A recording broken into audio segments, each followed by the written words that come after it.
टॉपनो मोठ्या राजकीय बातम्या।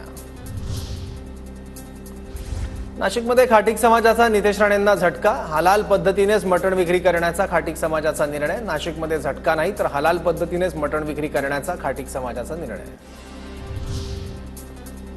या देशात झटका मटण फक्त पंजाबमध्येच खाल्लं जातं, त्याला सामाजिक कारण आहे। प्रत्येक धर्माचा धर्मग्रंथ आहे। तुमचा धर्मग्रंथ मटण न खाणाऱ्यांनी लिहिलाय।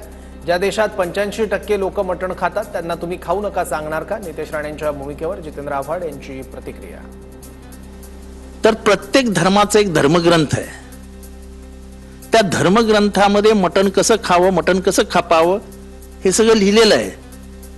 तुमच्याकडे कुठला धर्मग्रंथ आहे का ज्याच्यामध्ये लिहिलं आहे की मटण कसं कापावं? नितेश राणे आणि त्यांचे वडील हलालचं मटण दाबून खाताना दिसतील। नितेश राणेंचे जुने व्हिडिओ पाहायला हवेत। नितेश राणे संधी साधू माणूस, वरट्टीवारांची राणेंवर टीका। मल्हार सर्टिफिकेट असं नाव देण्यास महाराष्ट्र राज्य खाटीक समाजाचे अध्यक्ष आमदार कृपाल तुमारे यांचा विरोध। हे नाव न देण्याची मुख्यमंत्र्यांना विनंती करू, तर हिंदू धर्मात किंवा हिंदू खाटीक समाजात बोकडाचे हलाल मटण खाल्लं जातं। ही पद्धत सोपी असून परवडत असल्याने हा पर्याय स्वीकारला जात असल्याचीही प्रतिक्रिया। मल्हार सर्टिफिकेट देणारी व्यक्ती कोण? सरकार काय का? सरकारने जर नाव ठेवलं असेल तर आम्ही सरकारला विनंती करू, माननीय मुख्यमंत्री साहेबांना भेटू की याला देवी देवताचं नाव देण्यात येऊ नये।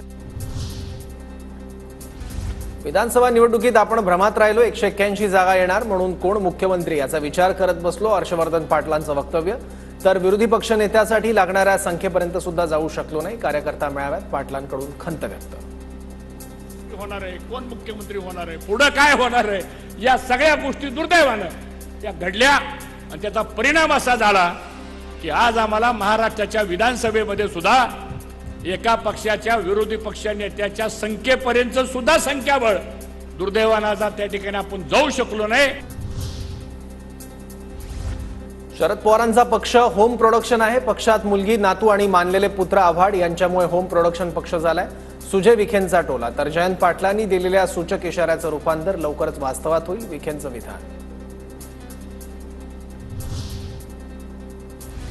बारामतीत पुन्हा एकदा काकाविरुद्ध पुतण्या लढत। माळेगाव आणि सोमेश्वर कारखान्याच्या निवडणुकीत अजित पवारांविरोधात पॅनल उतरवण्याचे युगेंद्र पवारांचे संकेत। कारखाना निवडणूक लढवावी अशी कार्यकर्त्यांची इच्छा असल्याचं युगेंद्र पवारांचं वक्तव्य।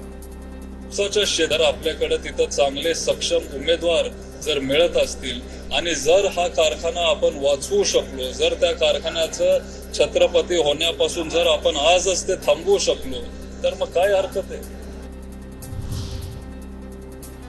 महापुरुषांच्या विरोधात बोलणाऱ्यांवर कठोर कायदे करण्याची मागणी आम्ही नेहमीच केली। अबू आझमींची प्रतिक्रिया। छत्रपती शिवाजी महाराज किंवा छत्रपती संभाजी महाराजांबद्दल कधी वाईट बोललो नाही, पण आज लोक जे बोलत आहेत ते सरकारने थांबवावं अशी मागणी।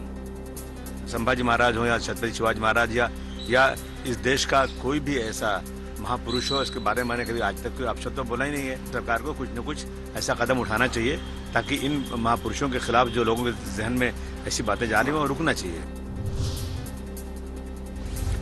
शिवरायांच्या सैन्यात किती मुस्लिम होते त्याची ठोस माहिती कोणीही देऊ शकत नाही, शिवेंद्रराजे भोसलेंची प्रतिक्रिया। तर हा वाद वाढवायला अबू आझमी कारणीभूत, शिवेंद्रराजेंची टीका। इतिहासातल्या याचा भागाचा म्हणजे आता एक्झॅक्ट आकडा कोण कुठनं काढून देणार? खरं म्हणजे अबू आझमींचं ते एक जे स्टेटमेंट ते या सगळ्या याला कारणीभूत ठरलं।